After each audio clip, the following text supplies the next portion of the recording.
নমস্কার। কবি বুদ্ধদেব বসুর কবিতা সরস্বতী। লক্ষ্মী দেবী ভালো মানুষ, অসংখ্য তার ভক্ত। সরস্বতীর খামখেয়ালে নাগাল পাওয়া শক্ত।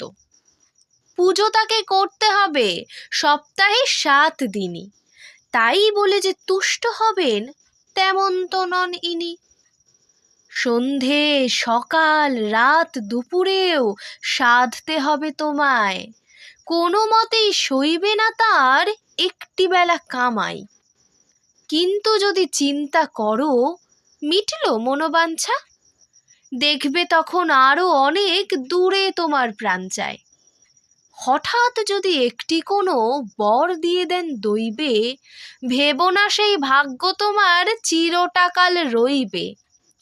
দিয়ে আবার ফিরিয়ে নিতে দিব্যি তিনি পারেন, ডান হাতে যা আজকে দিলেন বাঁ হাতে কাল কাড়েন।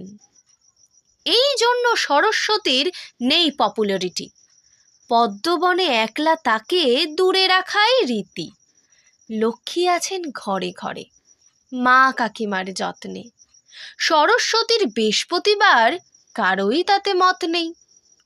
মায়ের পাশে লক্ষ্মী দেবী মন্দিরে জীবন্ত, কোথাও আছে একটিও কি সরস্বতীর জন্য? বেশি কি আর, বাংলা ভাষায় কাণ্ড দেখো লক্ষ্মী। ভালো হলেই ছেলে বুড়ো সকলে হয় লক্ষ্মী। প্রাপ্য যখন পড়তে বসে বেলুন বাঁশি ফেলে, তখন তাকে কেউ কি বলে সরস্বতীর ছেলে? নমস্কার।